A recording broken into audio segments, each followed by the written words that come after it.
Hello guys, welcome to my vlog. Welcome to my channel. Ngayon po ay update ko kayo sa aking na-vlog na si Tang Nonoy, isang stroke survivor. Ito ngayon siya.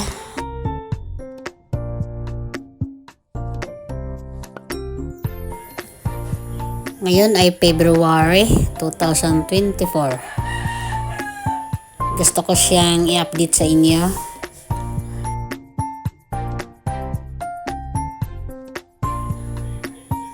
Okay guys, please watch. At sana yung mga nanonood sa amin video, lalo na kay Tang Nonoy, sa mga katulad niyang stroke survivor, ingat po kayo lagi at wag kalimutang mag-exercise, kumain ng tamang pagkain, yung diet, at saka iwas na sa mga maalat na pagkain. Maging healthy kayo lagi, katulad ditang Nonoy, yun din ang dasal ko. Ayan guys, ipakita ko sa inyo kung ano ang gagawin niya ngayon, at tatanungin ko siya sa mga ilang katanungan.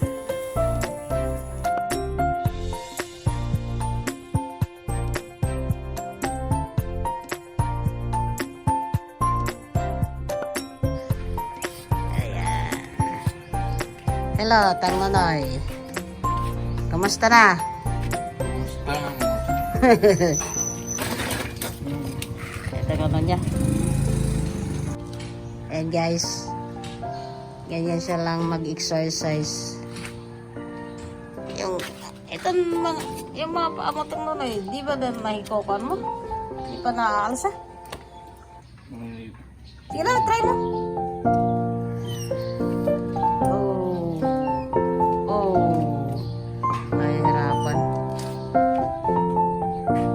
Nahirapan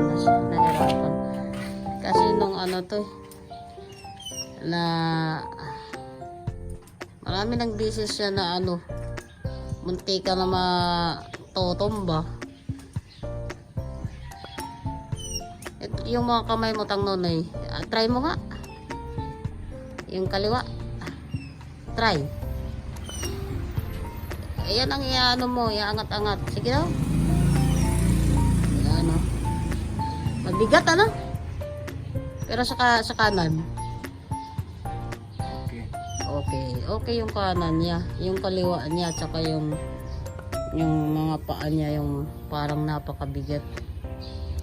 Ganun talaga, pero ang mahalaga dyan, healthy siya. Ano mo ngayon ito yung mga medisina? Anong mga medisina mo? Prel. Everyday din yan. Iniinom. Ganon din pa. Ganda, isa lang ang medisina mo. Kanan high blood. Ayan guys, inalapril daw yung niya. Yung gamot.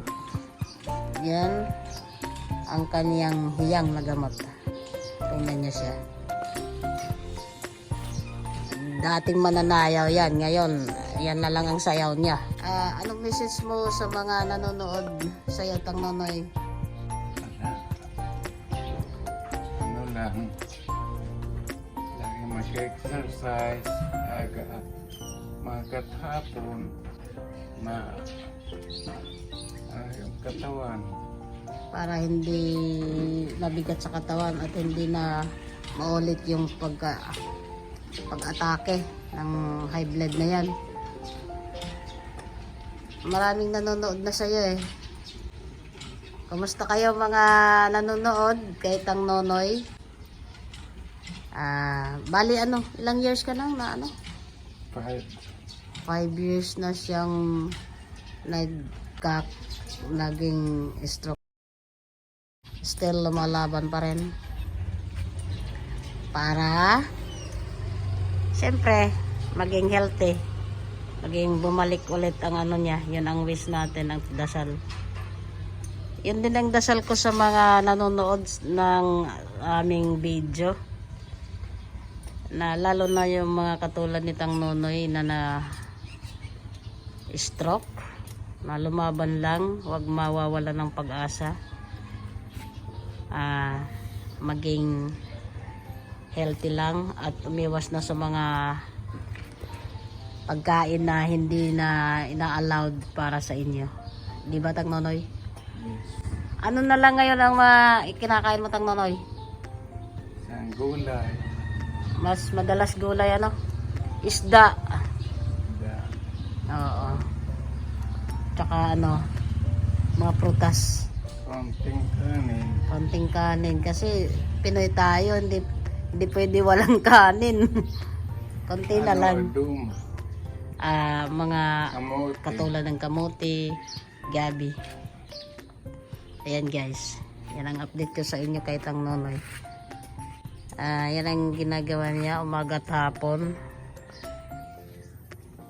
Nahirapan man siyang iangat yung paa niya, pero at least nakakalakad pa siya, nakakagalaw, nakakalabas ng bahay niya. Yan guys, sana mayroong makatulong or sa mga taong nawawala ng pag-asa na mga stroke survivor. Huwag kayong mawawala ng pag-asa. Be strong lang po kayo at magdasal palagi. Sa lahat mag-exercise, kumain ng mga tamang pagkain. Bawal na yung mga matataba at maalat. Yan guys, salamat sa panonood nyo. Pagpalain kayo ng Diyos, lalo na yung mga katulad nitang Nonoy na nagkaroon ng stroke. Ikaw din, Tang Nonoy, pagpalain ka ng Diyos, maging healthy ka lagi. Salamat po muli. Please subscribe my channel, Tito Yon Official. Like and share po and comments. Bye-bye. See you my next vlog. See you. Next vlog.